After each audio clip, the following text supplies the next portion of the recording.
지난 시간에 연명의료 결정제도의 의미에 대해 알아봤죠? 맞아요.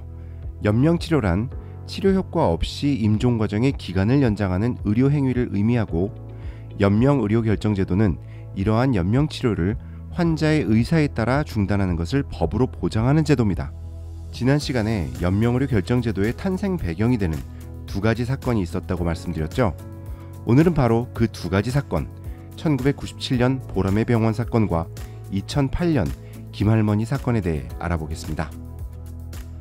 보람의 병원 사건은 1997년 12월 4일 술에 취한 A씨가 화장실에 가다가 넘어지는 것에서부터 시작됩니다. 이를 발견한 집주인 B씨가 신고해서 A씨는 보람의 병원으로 후송됐고, 병원 측은 보호자의 동의 없이 뇌수술을 진행했습니다. 수술은 성공적이었으나 뇌부종으로 자가호흡이 불가능한 상태가 되었습니다.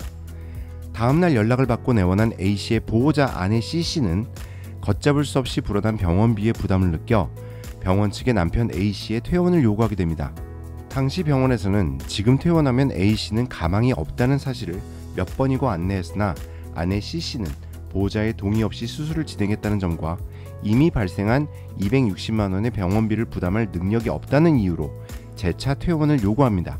결국 담당 의사들은 퇴원 후 환자의 사망에 대해 법적 이의를 제기하지 않겠다라는 귀가 서약서를 작성하는 조건으로 A씨를 퇴원시켰고, 결국 A씨는 인공호흡을 중단한 지 5분 만에 사망에 이르게 됩니다. 사실 이 사건에는 숨겨진 배경이 있습니다. 사망한 A씨는 사업이 실패한 후 가정폭력을 일삼아 가족을 괴롭게 했습니다. 당연히 부부 사이에는 미움만 가득한 상태였겠죠. 이후 C씨가 남편 A씨를 변사사건으로 신고해 장례도 제대로 치르지 않았다는 사실이 드러나면서 살인이라는 혐의가 더해집니다. 이러한 상황을 전해들은 올케 D씨가 아내 C씨를 신고해 경찰 조사를 받게 됐고, 결국 경찰이 담당 의사들과 아내 C씨를 고발해서 법정에 서게 되었습니다. 1심에서 부인 C씨 그리고 담당 의사들을 살인죄의 부작위범으로 처벌하였으나 2심에서 1년차 수련이 인턴을 제외한 의료진을 살인죄의 방조범으로 인정해 집행유예를 선고합니다. 집행유예라는 건 유죄라는 거죠. 그래서 의료진은 항소했지만 대법원은 상고를 기각했고, 이 사건은 이후 소생 가능성이 없는 환자들의 퇴원 요구를 병원이 거절하게 되면서 안락사 논의에도 부정적인 영향을 끼친 중요 사건이 됩니다.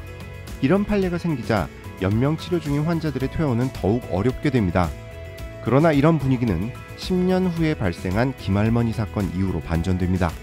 2008년 2월 김할머니는 폐암 조직 검사를 받는 도중 과다출혈로 인해 뇌사 상태가 되면서 평소 연명치료에 대한 김할머니의 부정적인 시각을 알고 있던 자녀들이 병원 측의 인공호흡기 등 연명치료 중단을 요구하게 됩니다.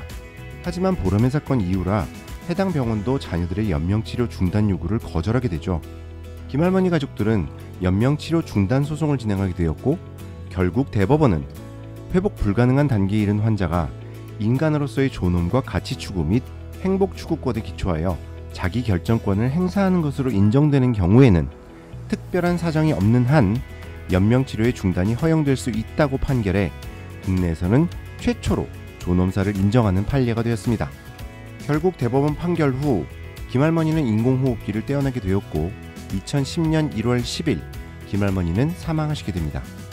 보람의 병원 사건 이후로 얼어붙었던 안락사 관련 논의들은 김할머니 사건 이후로 다시 활발하게 논의되기 시작했고, 2016년 호스피스 완화 의료 및 임종 과정에 있는 환자의 연명의료 결정에 관한 법률이 제정되어 2018년부터 시행되고 있습니다. 자, 이 두 가지 사건을 보고 어떤 생각이 드시나요? 어쩌면 존재할지 모르는 제도의 사각지대들이 개선의 여지로 남아있겠죠? 하지만 연명의료 결정제도가 우리에게 선사하는 것은 내 삶에 대한 자기 결정권입니다. 이런 제도가 앞으로 더욱 보완된다면 우리에게 남겨진 삶을 더 행복하게 살 수 있는 원동력이 되지 않을까요? 이제 다음 시간은 연명의료 결정제도 실전편입니다. 내가 건강할 때 작성하는 사전 연명의료 의향서와 임종 과정에 있는 환자가 담당 의사와 함께 작성하는 연명의료 계획서에 대해 자세하게 알려드리도록 하겠습니다.